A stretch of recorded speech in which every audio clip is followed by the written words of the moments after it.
Саламатсыңар балдар. Силер менен Аннур окуу борбору тапшырмаларды мен Улан Оторбаев талдайм.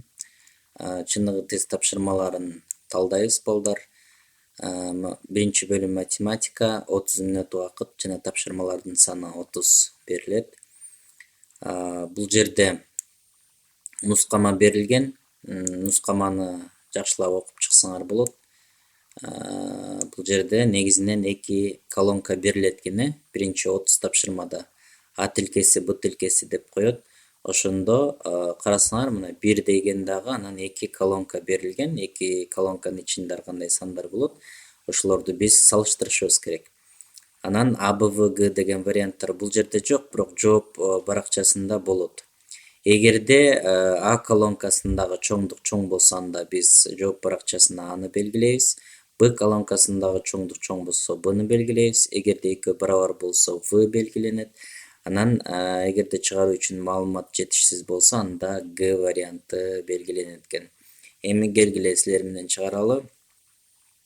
Бул жерде тамыр астында 8 анан 4-тү салыштырышыбыз керек экен. Эгерле тамырларды эстей турган болсок, тамыр астында 9тон канча чыгат? Так 3 чыгарын биз билебиз. Ошондуктан бул жер тамыр астында 8 болгондуктан 3төн кичинекей сан чыгат. Демек 4 саны чоң болот экен. Ошол эле учурда балдар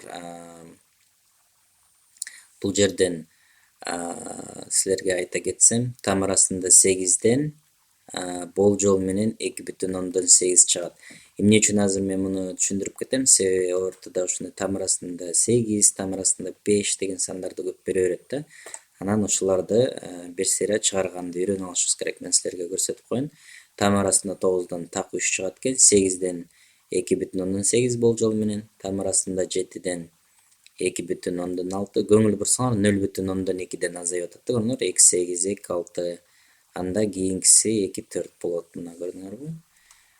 Тамыр астында 5ден 2,2 чыгат болжол менен. Анан тамыр астында 4дөн так 2 чыгат. Мына бул кыйшык барабарсыздык болжол менен дегенди түшүндүрөт. Тамыр астында 3дөн 1,7ден чыгат экен. То есть 9 мына тамыр астында 9дан 0,2ден азайып отурса чыкканда, тамыр астында 3дөн баштап 0,3ден азаят экен, көрдүңөр? Ошондо тамыр астында 2ден 1,4 болуп калат да. Тамыр астында 1ден 1, 0дөн 0 чыгат. Мына ошолорду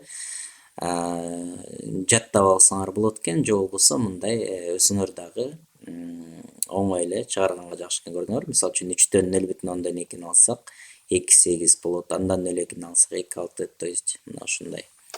Кийинки санды эсепти чыгаралы балдар. Экинчи тапшырма. N саны ошондо M санынан 4кө азыраак дейт. Ошондо M барабар 8 деген, анан бул жерге N'ди берген экен. Балдар, эми карагыла. Га аз десек кемитишибиз керек. Га көп десе кошобуз, мына га аз деп айтса кемитишибиз керек. Га көп деп айтылса кошобуз. Эсе аз десе бөлүшүбүз керек. Анан эсе көп десе көбөйтүшүбүз керек, түшүндүңбү? Ошол амалдарды биз билишибиз керек. Ошондо M 8ге барабар болсо, N саны M санынан 4кө азыраак болсо, анда N'ди табыш үчүн демек 8ден 4тү кемитип коет экенбиз. Анда 4 болот экен. Демек N 4кө барабар болсо, анда Б колонкасы чоң болот экен. Кийинки 3-үнчү тапшырманы карайлы. 7 бирдей ящикте 98 килограмм алма дейт. Мындай 4 ящикте алмалардын массасы. Демек 7 бирдей ящик дегенде 7 ящиктин бири-бирине барабар болсо, 98 килограмм болсо, анда 98 деле 7ге бөлүп коебуз. 1ден берсек 7 болот. 2, 8 ылдый түшөт. 28 4төн беребиз. Ошондо 28. 14. Демек бир ящикте 14 болот экен. Мындай 4 ящикте дейт. Демек 14тү биз 4кө көбөйтүп коюшубуз керек. 4 жерде 4төн 6 бир көңүлдө, 4 жерде 1 4 бир көңүл менен 5 56 болот экен. Демек 4 ящиктеги алмалардын массасы 56 килограмм болот экен, дагы чоң болуп калат экен. Андан кийин 4-үнчү тапшырманы карайлы. Модул x бөлүнгөн x барабар 1 дейт. Бул жерде бул колонкалардын үстүндө мына ушул маалымат берилип атат. Ошонун негизинде биз x канчага барабар экенин табышыбыз керек да. Демек биз карасак санды мисалы үчүн мындай бар да. Оң санга көбөйтсөк же бөлсөк оң сан чыгат. Терс санга көбөйтсөк же бөлсөк оң сан чыгат. Ал эми экөөнүн бирөөсү эле терс сан болсо, анда сөзсүз терс сан чыгат. Мына ушул касиеттер бар. Бул көбөйткөндө жана бөлгөндөгү касиеттер. Эми карагыла, экөөнү тең бөлүп атканда оң сан чыгып атат. Демек модул берилген бизге бул жерде. Модул деген бул тик кашаларды биз модул дейбиз. Модулдан дайыма оң сан чыгыш керек да.